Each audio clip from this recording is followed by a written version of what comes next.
বাংলাদেশ ধীরে ধীরে কৃষিতে স্বয়ংসম্পূর্ণ হয়ে উঠছে। দেশের কৃষিবিদরা একের পর এক উদ্ভাবন করে যাচ্ছেন, যা কৃষিখাতে আনছে পরিবর্তন। এবার কুমিল্লায় উদ্ভাবন হয়েছে একই গাছে আলু ও টমেটো চাষ পদ্ধতি। একই গাছ নিচে রয়েছে আলু ও গাছের উপরে ফলছে লাল টমেটো। বিষয়টি অবাক করা হলেও কুমিল্লায় এমন ঘটনা ঘটেছে।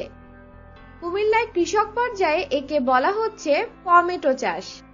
ব্যাপকভাবে কুমিল্লাতে ইতিমধ্যে টমেটো চাষ শুরু করেছে কুমিল্লার কৃষকরা। জোর কলম পদ্ধতিতে একই গাছের শেকড়ে আলু ও কাণ্ডে টমেটো চাষে সহায়তা করছে বিএডিসি। এর আগে বিএডিসি এর নিজেদের উপজেলায় সৈয়দপুর উদ্যান উন্নয়ন কেন্দ্রে গবেষণা চালিয়ে এই নতুন চাষ পদ্ধতির উদ্ভাবন করা হয়েছে, যা এখন কৃষক পর্যায়ে ছড়িয়ে দেওয়া হচ্ছে।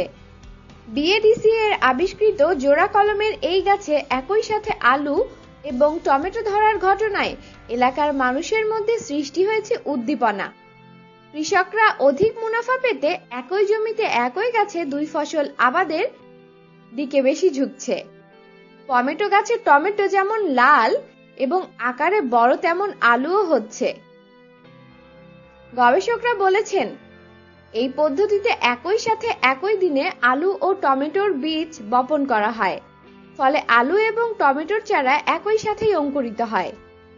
চারার বয়স যখন 22 দিন হবে, তখন দুটি চারাকে একই সাথে গ্রাফটিং বা ফাটল জোড়া কলমের মাধ্যমে জোড়া লাগানো হয়। এতে করে কিছুদিনের মাঝেই আলুর মূল এবং টমেটোর কাণ্ডের সংযোগ হয়ে যায়। এতে করে ওপরে থাকে টমেটো এবং নিচে থাকে আলু।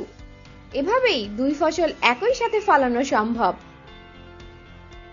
আমাদের সাথেই থাকুন আর অবশ্যই সাবস্ক্রাইব করুন।